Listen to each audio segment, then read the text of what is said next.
اسی کا حکم چل رہا ہے ان پر. یہ سب تو اطاعت گزار ہیں، فرما بردار ہیں، ان کے پاس اختیار نہیں ہے، لیکن پھر بھی اللہ کی تسبیح بھی کرتے ہیں اور اطاعت بھی کرتے ہیں. اگر یہ سب اطاعت گزار ہیں اور میں نے نافرمانی کی تو کیا اللہ تعالیٰ کا کوئی نقصان ہے؟ اللہ کا تو کوئی نقصان نہیں، کیونکہ ہر چیز اس کی فرما بردار. مجھے اس نے تھوڑا سا وقتی تھوڑا سا اختیار دیا ہے اور میں اس اختیار کو اسی کے خلاف استعمال کروں اور اس کے دشمن شیطان کی بات مانوں اور کوئی اور راستہ اختیار کر لوں اس کے سوا جو اللہ کا پسندیدہ راستہ ہے، جو صراط مستقیم ہے، تو پھر مجھے کون بچائے گا؟ مجھے کون چھڑائے گا؟ کون میرے کام آئے گا؟ کیا میں صرف لوگوں کی پسند کی خاطر ان کا سا لائف سٹائل اختیار کر لوں اور اللہ کو بھول جاؤں، اللہ کی اطاعت کے کام چھوڑ دوں؟ ان میں سے کون ہے جو کل میرے کام آئے گا؟ کیا میں صرف گھر والوں کی مخالفت کی وجہ سے اللہ کا دین چھوڑ دوں؟ کیا کل اللہ کے سامنے پہنچ کر کوئی گھر والا چھڑانے آئے گا؟ نہیں، کوئی بھی کام نہیں آئے گا. لہٰذا مجھے تو وہی کرنا ہے جو میرا رب مجھ سے چاہتا ہے. اور یہی طریقہ تھا ان سارے چنے ہوئے لوگوں کا جن کا اللہ نے اس کلام میں ذکر فرمایا اور پھر واضح فرما دیا کہ اور جو اسلام کے سوا کوئی اور دین چاہے گا، اسلام کے سوا کوئی اور دین چاہے گا تو وہ اس سے ہرگز قبول نہ کیا جائے گا، چاہے وہ کتنی بھی محنت کر کے آیا ہو، اور وہ آخرت میں خسارہ پانے والوں میں سے ہوگا. اللہ کیوں کر ہدایت دے گا ان لوگوں کو جنہوں نے اپنے ایمان لانے کے بعد کفر کیا، حالانکہ انہوں نے گواہی دی تھی کہ یہ رسول برحق ہیں، اور ان کے پاس واضح نشانیاں آ چکی تھیں، اور اللہ ظالم لوگوں کو ہدایت نہیں دیتا. جو شخص ظلم میں مبتلا ہوتا ہے وہ گمراہی میں بھی مبتلا ہو جاتا ہے، کیونکہ پھر اللہ تعالیٰ کی ہدایت سے دور ہو جاتا ہے. پھر فرمایا ایسے لوگوں کا بدلہ یہ ہے کہ ان پر اللہ کی اور فرشتوں کی اور تمام انسانوں کی لعنت ہے، تمام انسانوں کی. یہ اس لعنت میں ہمیشہ رہنے والے ہیں، نہ تو ان سے عذاب ہلکا کیا جائے گا اور نہ ہی یہ مہلت دیے جائیں گے. یہ کس کی بات ہو رہی ہے؟ یہ ان کی بات ہو رہی ہے جنہوں نے ایمان لانے کے بعد کفر اختیار کیا، جنہوں نے رسولوں کو پہچان لیا، جن کے پاس واضح نشانیاں آ گئیں، جو اسلام کو سچا دین مانتے ہیں لیکن اس کی پیروی نہیں کرتے.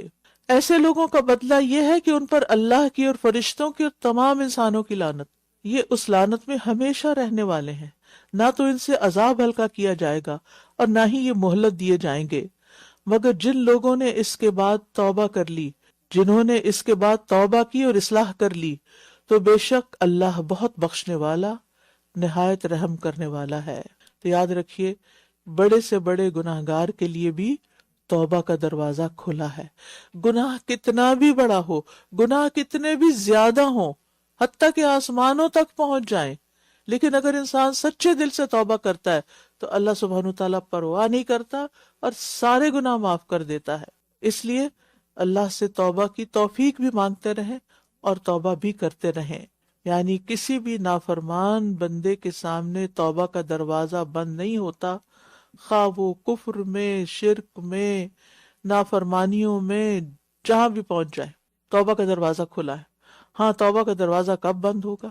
جب موت کا فرشتہ نظر آ جائے گا، جان حلق میں پھنس جائے گی، تو توبہ پچھلے سارے گناہوں کو مٹا دیتی ہے.